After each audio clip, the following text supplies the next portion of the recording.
Okay, welcome back to another glorious year of us together on this podcast. And our mantra, well, first of all, Happy New Year.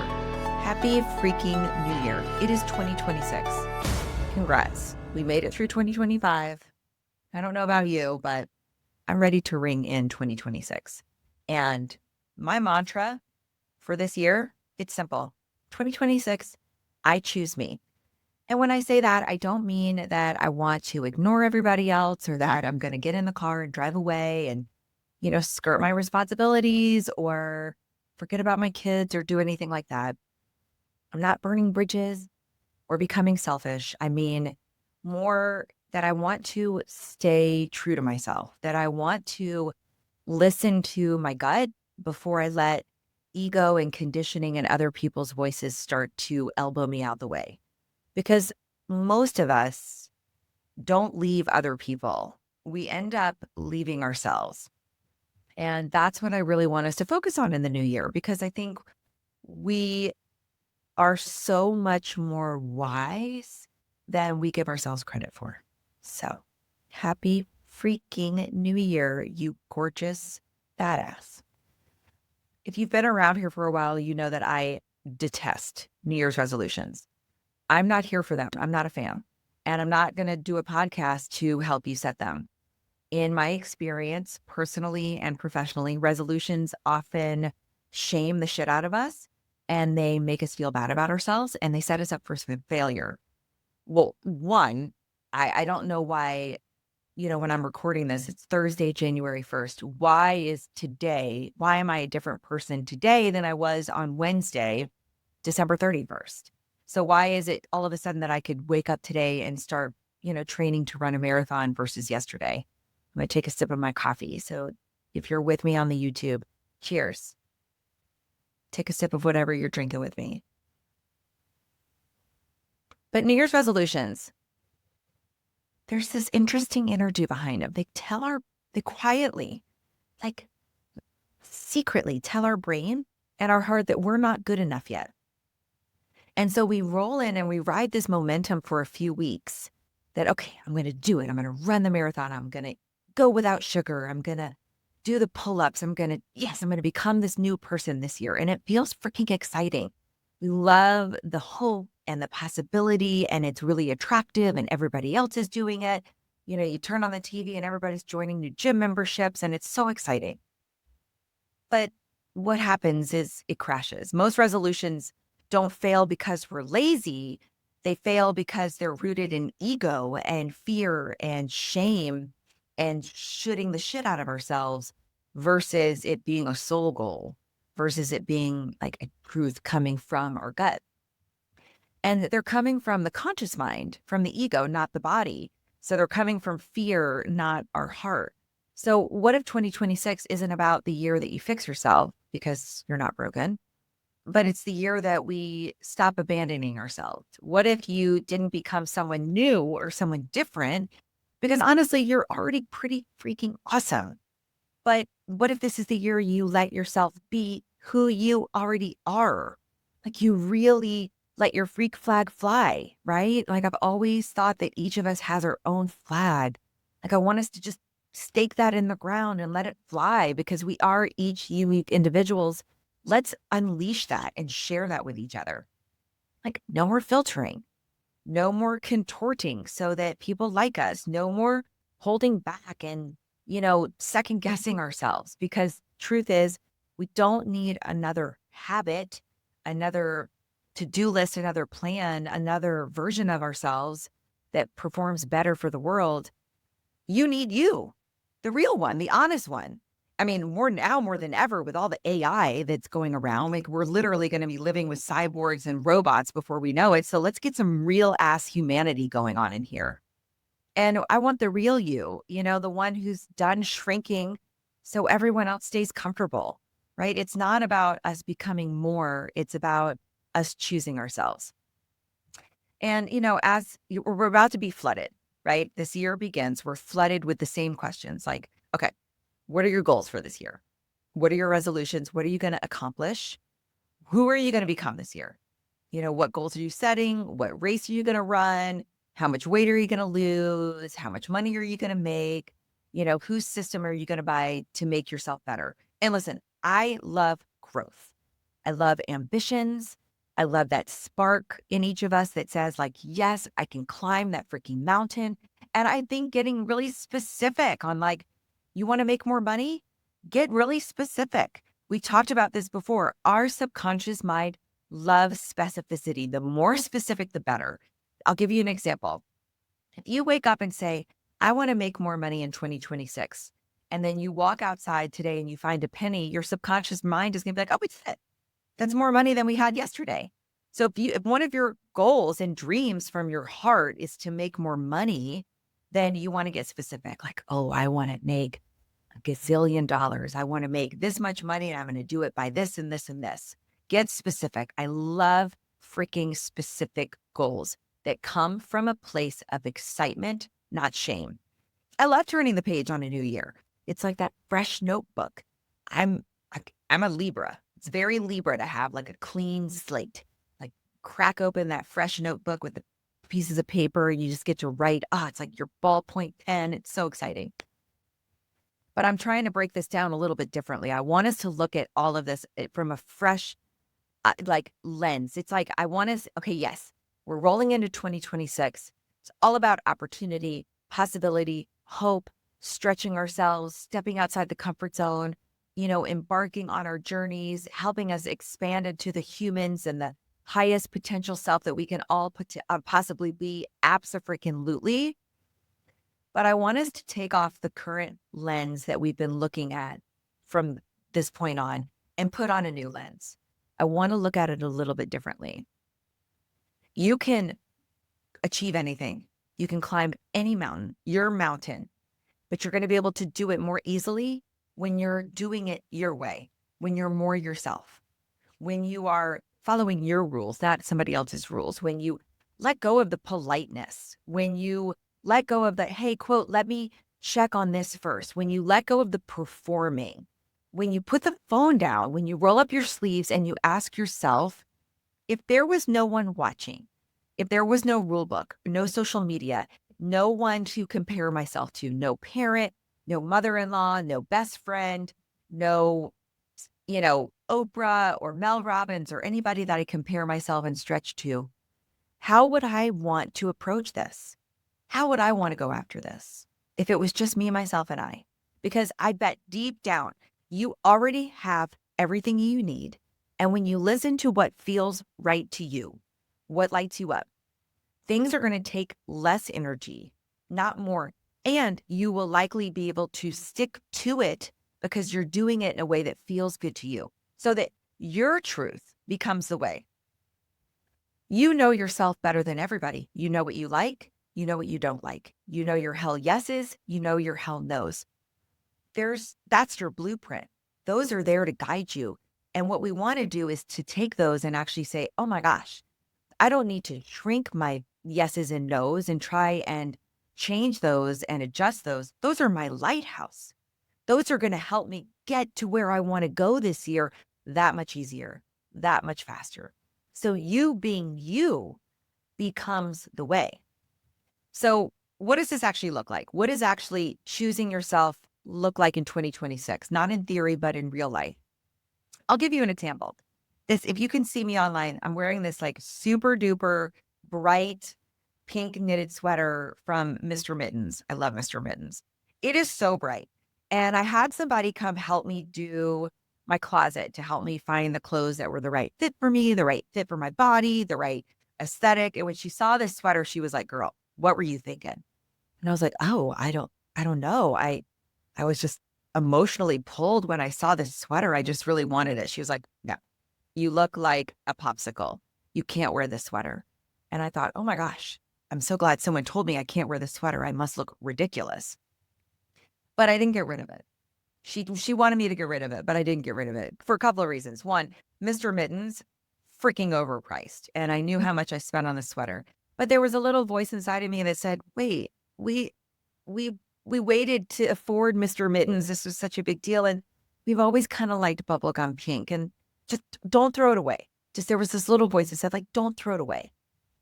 So today when I woke up, I was like, oh, I want to record my podcast for her. I'm excited. I want to record the podcast. The first thing that flashed in my mind's eye was this pink sweater. And I was like, oh my gosh, that's my soul talking to me. That's my heart talking to me. That's my inner child talking to me. That's my true self talking to me. I said, I'm wearing the fucking sweater. Now, right after that, there was this little voice that said, wait, you haven't showered. You don't have enough makeup on. Your hair is dirty. It's not highlighted. You probably shouldn't wear the sweater. That's my ego. That's the conditioning. That's the voice that's coming in that's saying, wait, the things you like, the things you don't like, I'm not sure that those are the right things. But that's where we stumble and fall. That's where we end up wasting our time and our energy, truthfully. Because the things that you like, the things that we like and don't like, that actually helps us crack open our true self. That helps us remove the filters. That helps us stop hiding. That helps us choose ourselves. So actually, the idea that I went and picked up this sweater, put this sweater on for this podcast. First of all, it is so cozy and I love the way that it feels. But there's a little girl inside of me that was like, hell yeah, she chose me. She doesn't care what all those people out there are thinking. She doesn't care what that stylist is thinking or what anybody on YouTube is thinking. She listened to my heart and she chose me. So guess what? My energy is high. My confidence is high. My zest for being here is high. And it's like this, I'm like my own teammate. I got my own back. That's choosing ourselves. And I listened to my heart and my gut and my soul and my first feeling. And I didn't let my ego talk me out of it. So I'm wearing the fucking sweater. That's an example of choosing ourselves. But I'm going to go over a couple of ways. Way number one, trust your gut. And this feeds right into this. We want to drop out of our head more and more and more and into our body. I love Descartes. Very, very wise person. But he kind of set us on this one-dimensional path when he said, I think, therefore I am. And he made us believe that we were separate, mind and body. The truth is, we are not. We are much more a feeling being than we are a thinking being. In fact, our gut and our body speaks before our mind. We feel things before we know things. And a lot of times it speaks really quietly, very calmly, very lovingly. And then the ego barges in. It's really frantic. It's really loud. It's really panicked. It'll say things like, oh, you better not say that. Oh, you should re-email them and apologize for the text you sent. Oh my gosh, they're going to be so mad if you say no. They're not going to invite you again if you don't, perform a certain way. That's going to be really awkward. Just suck it up. Don't say how you really feel because they might not like it. That's your ego. Okay. And, another example I'll give you. Over the holiday, I went to a holiday tea. Beautiful. It was one of my favorite people that brought all these beautiful women together. We sat around this gorgeous place. It's called Filoli Gardens in my neighborhood. It was like magical. I felt like I'd been transported to Britain. And it had assigned seating. And I sat down and I saw my name card and it said gluten-free next to my name. I'm not gluten-free. I was a little confused. And my gut immediately said, say something. You're not gluten-free. But my ego came in and screamed, do not say anything. That's going to embarrass the hostess. Just eat the cookies that are gluten-free and don't make it weird. Don't make anybody else feel weird. So I stayed quiet.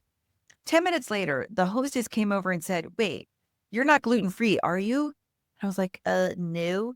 Turns out the woman down the table actually was. She had celiac and she needed to make sure that she was not eating gluten. And so by staying quiet, I didn't help anybody, not the host, not the wait staff, not the guest, not myself. And that moment reminded me of something really important. When we don't tell the truth, it doesn't protect anybody. But when we choose ourselves and trust our gut and literally just like immediately know that we know what's best, it often helps everybody. We are inherently really good people.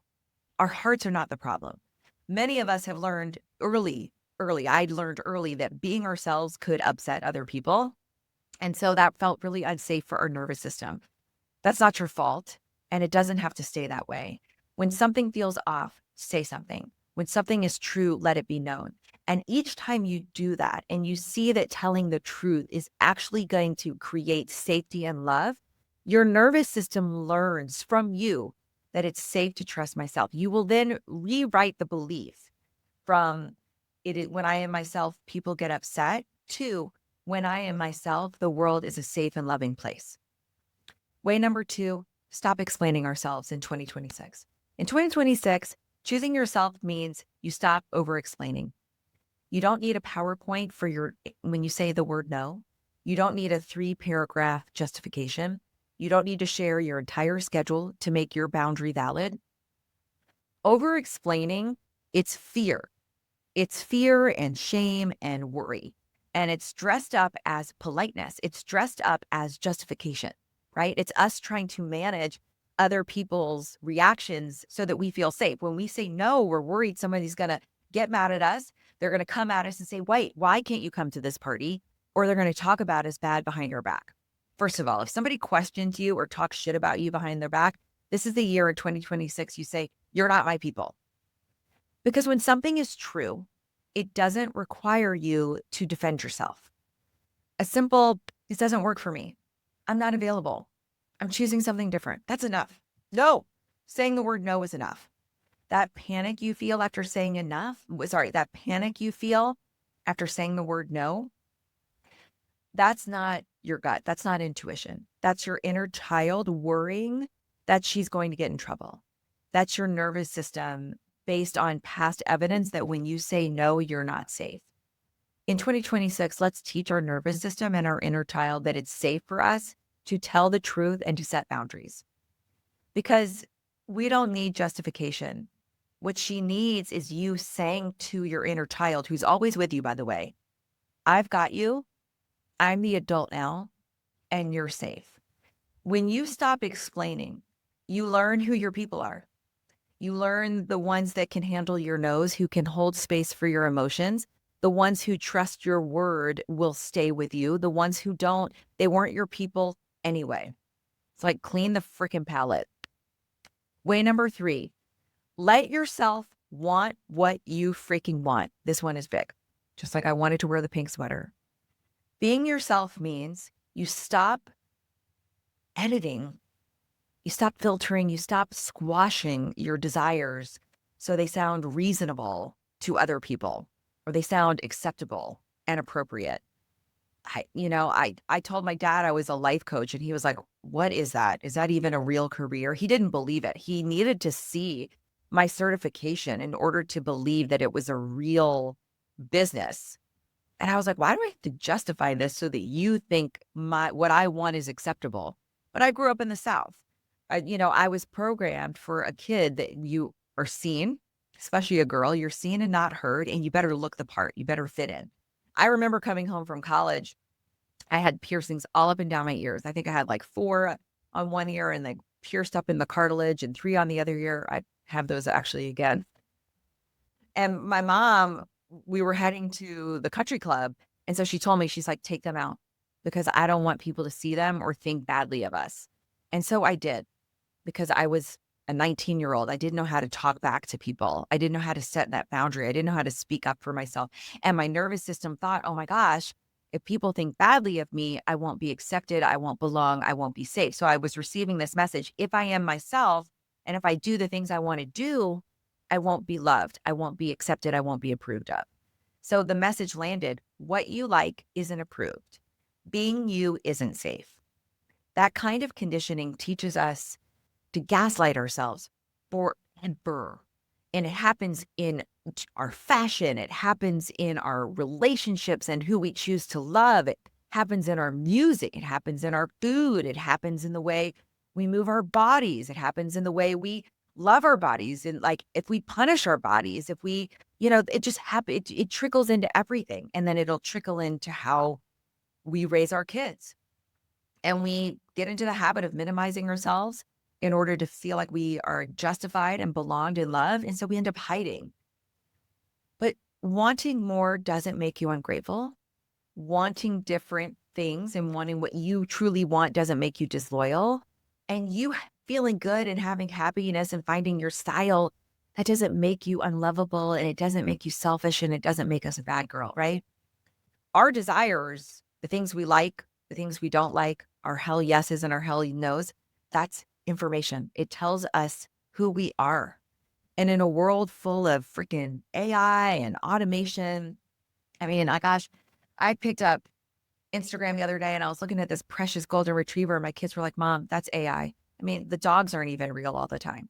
We need real human freaking examples now. Our kids need that more than ever. They need to see what it looks like to live with heart and truth and what it looks like to freaking heal your inner child, what it looks like to feel your freaking gorgeous human feelings. We need to show our kids what it looks like to have a real human experience, which means it's a roller coaster. Like, there are going to be good days and less good days. We're going to have hard moments, and we need to show them what that all feels like, and that living our life sometimes means that we're going to make other people uncomfortable. And we need to tell our kids that that's okay.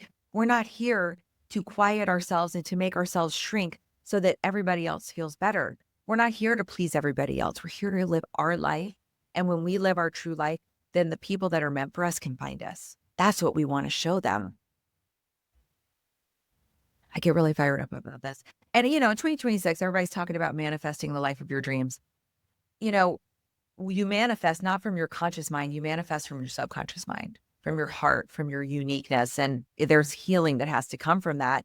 When you listen to your true self, life gets lighter, brighter, more honest, and then it's easier to manifest. And you stop feeling like a cog in this wheel. You stop feeling like you're waiting to feel better. You stop feeling like, oh, I can't wait till this season is over so I can finally do the thing that I want to do. That stops. And you start, that ends. You just start feeling like you're running the show no matter what's going on, because we all know once this season's over, there's another season. Once we get to that thing we're chasing, the next thing comes, right? And I think about this a lot as a mom. Like, I want my kids to go out and trust themselves. Like, I know that the world's only going to get busier and hustlier and more complicated and more AI filled. Like, I want them to be able to trust their core selves and to be able to quiet all that noise out there and to hear their own inner voice. Well, I have to show them how to do that. So I have to learn how to do that. I have to go first.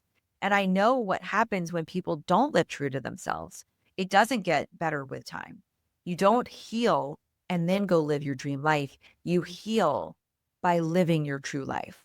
So 2026, it's not about you fixing yourself. It's about you embodying yourself. You don't need permission from anybody to do that. Not your mom, not your spouse, not your boss, not me or anybody on Instagram or TikTok or anything, not anyone living rent free in that head of yours. I mean, I love Seneca, and he says we suffer more in imagination than in reality. I mean, how true is that? Right? Sometimes our own thoughts can be our biggest block, right? And there's no blame on us. I mean, it's like age 0 to 7 is when we were programmed. So many of our core beliefs were formed during that time. And it's really a beautiful time for you to get clear on what are those core beliefs and are they going to help you achieve and manifest everything that you want? Great. Now is as good a time as any. Dig into that, right? So let's get out of our heads and into our hearts. Because honestly, when did other people's feelings become more important than our own? And choosing yourself does not hurt others. It doesn't make you bad. It doesn't make you selfish. It makes you really honest. And I think that is something that is so powerful, so bold, and so beautiful. So here's the question I want you to carry with you into 2026. Is this me, or is this who I learned to be? And when you notice yourself shrinking or silencing yourself, I want you to just take a deep breath. You can breathe in through your nose for a count of 4 and breathe out for a count of 6. I just want you to hit the pause button. And I want you to try and just sink into your body and choose yourself in that moment. That's the work. That's the healing. That's the embodiment. That's the becoming. And if you're listening and thinking, I know what's true for me, my body just hasn't settled into it yet, that's also the work I'm doing this year too. So I'm right there with you. Deep breathing is really, really helpful for settling into your body. I love breathing in your nose for a count of 4, exhaling for a count of 6. Also, nature walks, Very, very cathartic, very, very healing. Those are beautiful. It's about finding things in your life that were almost like inner child rituals. If it's like snuggling on your bed, swaddled, watching your favorite movie, if it's going for a nature walk, if it's taking a bubble bath, it's like, where can you snuggle and love yourself and then quiet the noise so that you can hear your true self? You can hear that inner voice. And then, you're listening and you're thinking, that's when you can tell the difference between the ego voice and the gut, the intuition. It's not fixing, it's not convincing, it's just helping your nervous system settle so that the truth, that gut truth can land. You're awesome. I'm always here for you. And I'm always available. I'm offering calibration sessions this year. It's one session, it's one question. I'll throw some details in the show notes because the world doesn't need a better version of you. It needs the real one. So you've got this. Happy New Year.